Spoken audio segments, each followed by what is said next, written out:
ਬਿਸਮਿਲ੍ਲਾਹਿਰ ਰਹਿਮਾਨਿਰ ਰਹੀਮ। ਬਰਤਾਨਵੀ ਪਾਰਲੀਮੈਂਟ ਦੇ ਵਿੱਚ ਇੱਕ ਸਮਾਤ ਹੋਈ ਹੈ ਔਰ ਪਾਕਿਸਤਾਨ ਵਾਸਤੇ ਉਹ ਅਹਿਮ ਹੈ। ਉਹਦੇ ਵਾਸਤੇ ਜਾਨਣਾ ਔਰ ਉਹਦੀ ਤਫਸੀਲਾਤ ਦੇ ਮੁਤਲਕ ਮਾਲੂਮ ਕਰਨਾ ਹੋਇਆ ਹੈ ਕਿ ਬਰਤਾਨਵੀ ਪਾਰਲੀਮੈਂਟ ਨੇ ਪਾਕਿਸਤਾਨ ਨੂੰ ਮੁਤਾਲਬਾ ਕੀਤਾ ਹੈ ਕਿ ਇਮਰਾਨ ਖਾਨ ਨੂੰ ਰਿਹਾਅ ਕੀਤਾ ਜਾਵੇ ਔਰ ਇਹ ਉਹਨਾਂ ਦੀ ਇੱਕ ਕਮੇਟੀ ਜਿਹਦੇ ਵਿੱਚ ਸਮਾਤ ਹੋਈ। ਉਸ ਕਮੇਟੀ ਦੇ ਵਿੱਚ ਕਈ ਐਸੇ ਪਾਕਿਸਤਾਨੀ ਨਿਜਾਤ ਦੇ ਜਿਹੜੇ ਮੈਂਬਰ ਨੇ ਉਹ ਵੀ ਉਹਦਾ ਹਿੱਸਾ ਨੇ ਅਤੇ ਜਿਹੜੇ ਮੁਕਾਮੀ ਬ੍ਰਿਟਿਸ਼ ਜਿਹੜੇ ਮੈਂਬਰ ਨੇ ਉਹ ਵੀ ਉਹਦਾ ਹਿੱਸਾ ਨੇ। ਅਤੇ ਇਹਦੇ ਵਿੱਚ ਜਨਾਬ ਉਹਨਾਂ ਨੇ ਕਿਹਾ ਕਿ ਇਮਰਾਨ ਖਾਨ ਦੇ ਉੱਤੇ ਜਿਹੜੇ ਮੁਕੱਦਮਾਤ ਦੇ ਬਾਰੇ ਔਰ ਉਹਨਾਂ ਦੀ ਕੈਦ ਦੇ ਬਾਰੇ ਅਕਵਾਮ ਮੁਤੱਹਦਾ ਨੇ ਕੁਝ ਦਿਨ ਪਹਿਲੇ ਇੱਕ ਰਿਪੋਰਟ ਜਾਰੀ ਕੀਤੀ ਸੀ ਔਰ ਤਸ਼ਵੀਸ਼ ਦਾ ਇਜ਼ਹਾਰ ਕੀਤਾ ਸੀ। ਅਤੇ ਉਹਨਾਂ ਨੇ ਆਪਣੀ ਹਕੂਮਤ ਨੂੰ ਕਿਹਾ ਹੈ, ਬਰਤਾਨਵੀ ਅਰਕਾਨ ਪਾਰਲੀਮੈਂਟ ਨੇ, ਕਿ ਇਹ ਜਿਹੜੀ ਅਕਵਾਮ ਮੁਤੱਹਦਾ ਦੀ ਰਿਪੋਰਟ ਹੈ ਇਹਨੂੰ ਸੀਰੀਅਸ ਲਵੇ।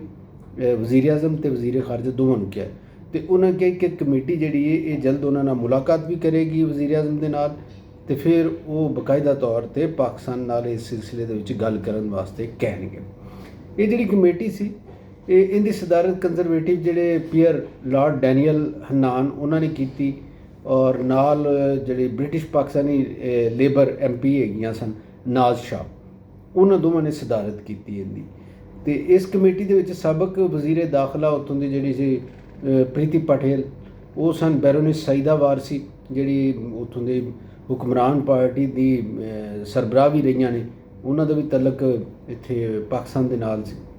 ਇਸੇ ਤਰ੍ਹਾਂ ਨੁਸ਼ਾਬਾ ਖਾਨ ਨੇ, ਲਾਰਡ ਤਾਰਕ ਅਤੇ ਦੀਗਰ ਅਫਰਾਦ ਨੇ। ਅਤੇ ਕਿਹਾ ਜਾਂਦਾ ਕਿ 20 ਦੇ ਕਰੀਬ ਇਹ ਲੋਕ ਸਨ ਜਿਨ੍ਹਾਂ ਨੇ ਮੁਤਾਲਬਾ ਪਾਕਿਸਤਾਨ ਨੂੰ ਇਹ ਕੀਤਾ ਹੈ ਕਿ ਇਮਰਾਨ ਖਾਨ ਨੂੰ ਰਿਹਾਅ ਕਰੋ। ਕਮੇਟੀ ਦੇ ਵਿੱਚ ਜਿਹੜੀ ਬਾਕੀ ਚੀਜ਼ਾਂ ਡਿਸਕਸ ਹੋਈਆਂ ਉਹ ਤਾਂ ਅਲੱਗ ਗੱਲ, ਲੇਕਿਨ ਪਾਕਿਸਤਾਨ ਦੇ ਤੋਂ ਗਈਆਂ ਸਨ ਸ਼ਾਹ ਮਹਿਮੂਦ ਕੁਰੈਸ਼ੀ ਦੀਆਂ ਜਿਹੜੀ ਸਾਹਿਬਜ਼ਾਦੀ ਨੇ ਉਹ ਗਈਆਂ ਨੇ ਉੱਥੇ, ਮਹਿਰ ਬਾਨੋ ਕੁਰੈਸ਼ੀ, ਅਤੇ ਇਸੇ ਤਰ੍ਹਾਂ ਜ਼ੁਲਫੀ ਬੁਖਾਰੀ ਜਿਹੜੇ ਨੇ ਜਿਨ੍ਹਾਂ ਨੂੰ ਚੰਦ ਦਿਨ ਪਹਿਲੇ ਹੀ ਇਮਰਾਨ ਖਾਨ ਨੇ ਆਪਣਾ ਬੈਨ ਅਲ-ਅਕਵਾਮੀ ਮੀਡੀਆ ਦਾ ਔਰ ਸਾਰੇ ਤਰਜਮਾਨ ਮੁਕਰਰ ਕੀਤਾ ਹੈ, ਕੋਆਰਡੀਨੇਟਰ ਮੁਕਰਰ ਕੀਤਾ ਹੈ। ਇਹ ਦੋਵੇਂ ਜਿਹੜੇ ਨੇ ਇਹਨਾਂ ਨੇ ਬਰੀਫ ਕੀਤਾ ਉੱਥੇ ਬ੍ਰਿਟਿਸ਼ ਪਾਰਲੀਮੈਂਟ ਦੇ ਮੈਂਬਰਾਂ ਨੂੰ ਇਮਰਾਨ ਖਾਨ ਦੀ ਕੈਦ ਬਾਰੇ। ਅਤੇ ਜਿਹੜੀ ਮਹਿਰ ਬਾਨੋ ਬੁਖਾਰੀ ਨੇ ਉਹਨਾਂ ਨੇ ਕੋਈ ਡਿਟੇਲ ਨਾਲ ਹੋਰ ਵੀ ਚੀਜ਼ਾਂ ਦੱਸੀਆਂ। ਮਸਲਾ ਕਮੇਟੀ ਨੇ ਉਹਨਾਂ ਨੂੰ ਪੁੱਛਿਆ ਕਿ ਤੁਸੀਂ ਕਿਵੇਂ ਕਹਿ ਸਕਦੇ ਜੇ ਕਿ ਇਮਰਾਨ ਖਾਨ ਨੂੰ ਇਲੈਕਸ਼ਨ ਦੇ ਵਿੱਚ ਜਿਹੜੇ ਮਾਮਲਾਤ ਨੇ ਉੱਥੇ ਮੁਦਾਖਲਤ ਹੋਈ ਔਰ ਉਹਨਾਂ ਨੂੰ ਰੋਕਿਆ ਗਿਆ। ਅਤੇ ਮਹਿਰ ਬਾਨੋ ਬੁਖਾਰੀ ਨੇ, ਮਹਿਰ ਬਾਨੋ ਕੁਰੈਸ਼ੀ ਨੇ ਉੱਥੇ ਫਿਰ ਤਫਸੀਲ ਦੇ ਨਾਲ ਉਹਨਾਂ ਨੂੰ ਜਿਹੜਾ ਮੁਕੱਦਮਾ ਹੈਗਾ ਵੇ ਇੰਤਖਾਬੀ ਨਿਸ਼ਾਨ ਲੈਣ ਦਾ, ਬੱਲਾ ਵਾਪਸ ਲੈਣ ਦਾ ਜਿਹੜਾ ਮੁਕੱਦਮਾ ਹੈ ਜਿਹਦੇ ਖਿਲਾਫ ਫੈਸਲਾ ਇਹਨਾਂ ਕੀਤਾ ਆਪਣੇ ਚੀਫ ਜਸਟਿਸ ਜਿਹੜੇ ਨੇ ਉਹਨਾਂ ਨੇ, ਅਤੇ ਉਹਦੇ ਬਾਰੇ ਆਗਾਹ ਕੀਤਾ। ਉਹਨਾਂ ਨੇ ਉਹ ਲੀਗਲ ਪੁਆਇੰਟ ਉੱਥੇ ਚੁੱਕੇ ਔਰ ਉਹਨਾਂ ਨੂੰ ਦੱਸਿਆ ਕਿ ਅਗਰ ਇਹ ਫੈਸਲਾ ਨਾ ਆਉਂਦਾ ਅਤੇ ਤਹਿਰੀਕ ਇਨਸਾਫ ਦੀ ਜਿਹੜੀ ਪੋਜੀਸ਼ਨ ਬਾਰੇ, ਸ਼ਨਾਖਤ ਬਾਰੇ ਇਬਹਾਮ ਪੈਦਾ ਕੀਤਾ ਗਿਆ ਹੈ ਔਰ ਹੁਣ ਤੱਕ ਸੀਟਾਂ ਦੇ ਮਖਸੂਸ ਸੀਟਾਂ ਦੇ ਮਾਮਲੇ ਦੇ ਵਿੱਚ ਵੀ ਉਹ ਡਿਸਕਸ ਹੋ ਰਹੀ ਹੈ ਗੱਲ, ਅਤੇ ਇਹ ਵਾਲੀ ਸਿਚੁਏਸ਼ਨ ਨਾ ਹੁੰਦੀ। ਅਤੇ ਉਹਨਾਂ ਨੇ ਹੋਰ ਵੀ ਜਿਹੜੀ ਇਹਦੇ ਦੇ ਇੰਤਜ਼ਾਮੀ ਸਤ੍ਹਾ ਦੇ ਉੱਤੇ, ਕਾਨੂੰਨੀ ਸਤ੍ਹਾ 'ਤੇ ਪੇਚੀਦਗੀਆਂ ਪੈਦਾ ਹੋਈਆਂ ਉਹਦਾ ਜ਼ਿਕਰ ਕੀਤਾ। ਫਿਰ ਹੁਣ ਬਰਤਾਨਵੀ ਪਾਰਲੀਮੈਂਟ ਦੇ ਜਿਹੜੇ ਮੈਂਬਰਸ ਨੇ ਉਹਨਾਂ ਨੇ ਇੰਤਖਾਬੀ ਧਾਂਦਲੀ ਅਤੇ ਇਮਰਾਨ ਖਾਨ ਦੀ ਜਿਹੜੀ ਰਿਹਾਈ ਹੈ ਇਹਦੇ 'ਤੇ ਖਾਸੀ ਡਿਟੇਲ ਦੇ ਨਾਲ ਤਬਾਦਲਾ ਖਿਆਲ ਕੀਤਾ ਔਰ ਜਿਹੜੇ ਦੋਵੇਂ ਲੋਕ ਗਏ ਸਨ PTI ਦੇ ਔਰ ਹੋਰ ਵੀ ਇਹਨਾਂ ਦੇ ਨਾਲ ਕੋਈ ਲੋਕ ਸਨ, ਇਹਨਾਂ ਕੋਲੋਂ ਪੁੱਛਣ ਦੇ ਨਾਲ ਨਾਲ ਉਹਨਾਂ ਨੇ ਆਪਣੇ ਤੌਰ 'ਤੇ ਵੀ ਇਹਦੇ ਉੱਤੇ ਕੁਝ ਚੀਜ਼ਾਂ ਨੂੰ ਜਾਣਨ ਦੀ ਕੋਸ਼ਿਸ਼ ਕੀਤੀ। ਅਤੇ ਇਹਦੇ ਨਾਲ ਸਾਨੂੰ ਇੱਕ ਤਾਂ ਇਹ ਲੱਗਦਾ ਹੈ ਕਿ ਜਿਹੜੀ ਅਕਵਾਮ ਮੁਤੱਹਦਾ ਦੀ ਰਿਪੋਰਟ ਚੰਦ ਦਿਨ ਪਹਿਲੇ ਆਈ ਔਰ ਪਾਕਿਸਤਾਨ ਦੇ ਵਿੱਚ ਉਹਨੂੰ ਜ਼ਿਆਦਾਤਰ ਅਹਿਮੀਅਤ ਨਹੀਂ ਦਿੱਤੀ ਗਈ। ਹਕੂਮਤ ਨੇ ਵੀ ਇਹ ਕਿਹਾ ਕਿ ਇਹ ਮੁਦਾਖਲਤ ਹੋਵੇਗੀ ਆਲਮੀ ਇਦਾਰਿਆਂ ਦੀ ਪਾਕਿਸਤਾਨ ਦੇ ਮਾਮਲਾਤ ਦੇ ਵਿੱਚ ਅਗਰ ਇਹਦੇ ਉੱਤੇ ਗੱਲ ਹੁੰਦੀ, ਅਤੇ ਇਹ ਕਹਿ ਕੇ ਉਹਨੂੰ ਇੱਕ ਪਾਸੇ ਰੱਖ ਦਿੱਤਾ ਗਿਆ। ਹੁਣ ਬ੍ਰਿਟਿਸ਼ ਪਾਰਲੀਮੈਂਟ ਦੇ ਅੰਦਰ ਇਹ ਗੱਲ ਹੁੰਦੀ ਹੈ, ਅਮਰੀਕਾ ਮੁਸਲਸਲ ਇਹ ਕਹਿ ਰਿਹਾ ਵੇ ਕਿ ਪਾਕਿਸਤਾਨ ਦੇ ਵਿੱਚ ਜਿਹੜੀ ਲੋਕਾਂ ਦੀ ਸਿਆਸੀ ਗ੍ਰਿਫਤਾਰੀਆਂ ਨੇ ਔਰ ਅਪੋਜੀਸ਼ਨ ਰਹਿਨੁਮਾ ਨੇ ਉਹਨਾਂ ਦੀ ਗ੍ਰਿਫਤਾਰੀਆਂ ਦੇ ਉੱਤੇ ਉਹਨੂੰ ਤਸ਼ਵੀਸ਼ ਹੈ।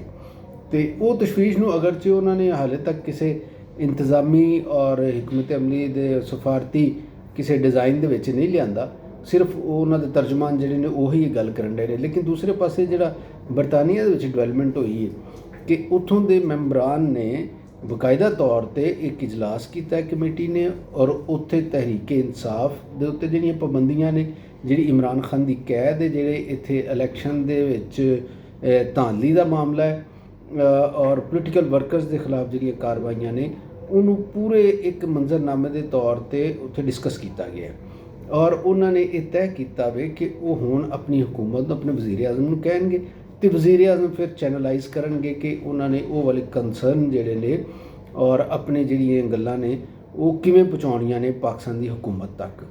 ਅਤੇ ਅਸੀਂ ਇਹ ਸੋਚ ਰਹੇ ਹਾਂ ਕਿ ਪਾਕਿਸਤਾਨ ਦੀ ਗਵਰਨਮੈਂਟ ਜਿਹੜੀ ਹੈ ਇਸ ਵਕਤ ਉਹਨੂੰ ਦੋਸਤਾਂ ਦੀ ਜ਼ਰੂਰਤ ਹੈ। ਪਾਕਿਸਤਾਨ ਦੇ ਬਹੁਤ ਸਾਰੇ ਐਸੇ ਦੋਸਤ ਮਮਾਲਿਕ ਨੇ ਜਿਨ੍ਹਾਂ ਦੇ ਤਵੱਕੋ ਸੀ ਕਿ ਇੱਥੇ ਇਨਵੈਸਟਮੈਂਟ ਕਰਨਗੇ, ਉਹ ਇਨਵੈਸਟਮੈਂਟ ਨਹੀਂ ਕਰਨ ਡਏ।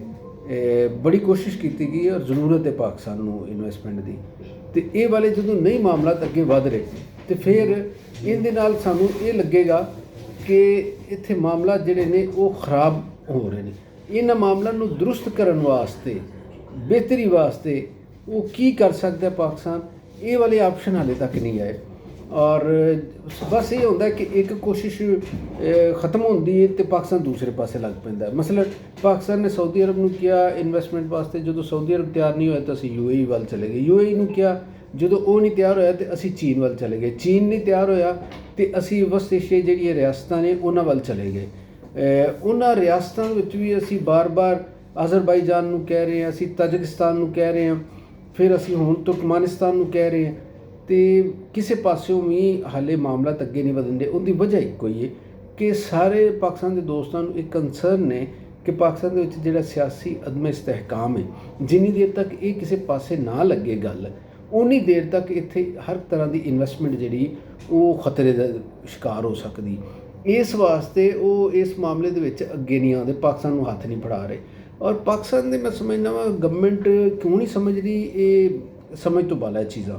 ਲੇਕਿਨ ਬਹਰਹਾਲ ਕਿਤੇ ਨਾ ਕਿਤੇ ਤਾਂ ਸਾਨੂੰ ਪਾਕਿਸਤਾਨ ਦਾ ਮੁਫਾਦ ਹੀ ਵੇਖਣਾ ਨਾ, ਅਤੇ ਅਸੀਂ ਇਹਨੂੰ ਇਸ ਹਿਸਾਬ ਨਾਲ ਅਗਰ ਵੇਖਿਆ ਜਾਵੇ ਤਾਂ ਅਕਵਾਮ ਮੁਤਹਿਦਾ ਦੀ ਰਿਪੋਰਟ, ਅਮਰੀਕਾ ਦੇ ਕੰਸਰਨ ਮੁਸਲਸਲ, ਔਰ ਜਿਹੜੇ ਅਮਰੀਕਾ ਦੇ ਵਿੱਚ ਪਾਕਿਸਤਾਨੀ ਇੱਕ ਬੜੀ ਸਟਰੋਂਗ ਲਾਬੀ ਮੌਜੂਦ ਹੈ ਜਿਹੜੀ ਸਿਆਸਤਦਾਨਾਂ ਦੇ ਉੱਤੇ ਅਸਰਅੰਦਾਜ਼ ਹੋ ਰਹੀ, ਉਹ ਵਾਲੀ ਲਾਬੀ। ਫਿਰ ਇਸੇ ਤਰ੍ਹਾਂ UK ਦੇ ਵਿੱਚ ਪਾਕਿਸਤਾਨੀਆਂ ਦੇ ਉਹ ਨੁਮਾਇੰਦੇ ਨੇ ਜਿਹੜੇ ਪਾਕਿਸਤਾਨੀ ਨਿਜਾਦ ਹੈਗੇ ਨੇ, ਉਹਨਾਂ ਦਾ ਬੜਾ ਇੱਕ ਆਵਾਜ਼ ਮਜ਼ਬੂਤ ਹੈਗੀ। ਇਸ ਦਫਾ UK ਦੀ ਪਾਰਲੀਮੈਂਟ ਦੇ ਵਿੱਚ 20 ਐਸੇ ਬੰਦੇ ਗਏ ਨੇ ਜਿਹੜੇ ਪਾਕਿਸਤਾਨੀ ਨਿਜਾਦ ਜਾਂ ਮੁਸਲਮਾਨ ਹੈਗੇ ਨੇ, 20 ਬੰਦੇ, ਅਤੇ ਉਹ 20 ਬੰਦਿਆਂ ਦੀ ਅਕਸਰੀਅਤ ਜਿਹੜੀ ਉਹ ਬਹਰਹਾਲ ਉਹ ਪਾਕਿਸਤਾਨ ਦੇ ਵਿੱਚ ਆਜ਼ਾਦੀਆਂ ਜਿਹੜੀਆਂ ਨੇ ਸਿਆਸੀ ਔਰ ਸਿਆਸੀ ਮਾਮਲਾਤ ਉਹਦੇ ਹਵਾਲੇ ਨਾਲ ਇੱਕ ਕੰਸਰਨ ਵੀ ਰੱਖਦੀ।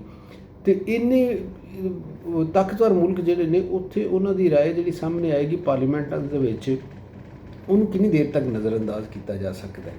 ਅਤੇ ਮਾਮਲਾ ਫਿਰ ਇਸੇ ਪਾਸੇ ਜਾਏਗਾ ਕਿ ਬਜਾਏ ਦੇ ਕਿ ਕੱਲ੍ਹ ਨੂੰ ਟਰੰਪ ਆਉਣ ਅਤੇ ਉਹ ਸਾਨੂੰ ਕਹਿਣ ਕਿ ਜਨਾਬ ਇੱਥੇ ਸਿਆਸੀ ਅਦਮ ਇਸਤਹਿਕਾਮ ਖ਼ਤਮ ਕਰਨ ਵਾਸਤੇ ਸਾਰੇ ਉਹ ਕਹਿੰਦੇ ਨੇ ਕਿ ਲੜਾਈ ਮਾफ़ ਕਰੋ, ਅੱਲਾ ਦਾ ਘਰ ਸਾਫ਼ ਕਰੋ, ਅਤੇ ਫਿਰ ਜੋ ਜੱਫੀਆਂ ਪਵਾਏ ਅਤੇ ਉਹਦੇ ਵਿੱਚ ਸਾਡੇ ਵਾਸਤੇ ਕੋਈ ਸ਼ਰਮਿੰਦਗੀ ਹੋਵੇ ਤਾਂ ਬਿਹਤਰ ਹੈ ਕਿ ਪਾਕਿਸਤਾਨ ਦੀ ਸਿਆਸੀ ਜਮਾਤਾਂ ਔਰ ਫੈਸਲਾ ਕਰਨ ਵਾਲੇ ਜਿਹੜੇ ਲੋਕ ਨੇ ਉਹ ਉਸ ਤੋਂ ਪਹਿਲੇ ਹੀ ਇੱਕ ਐਸੇ ਪਲਾਨ ਵੱਲ ਚਲੇ ਜਾਣ ਜਿਹੜਾ ਇਹਨਾਂ ਨੂੰ ਰਲ ਮਿਲ ਕੇ ਮੁਲਕ ਦੇ ਵਿੱਚ ਸਿਆਸੀ ਇਸਤਹਿਕਾਮ ਲਿਆਉਣ ਦੇ ਵਾਸਤੇ ਮਦਦਗਾਰ ਇਹਨਾਂ ਵਾਸਤੇ ਸਾਬਤ ਹੋਵੇ।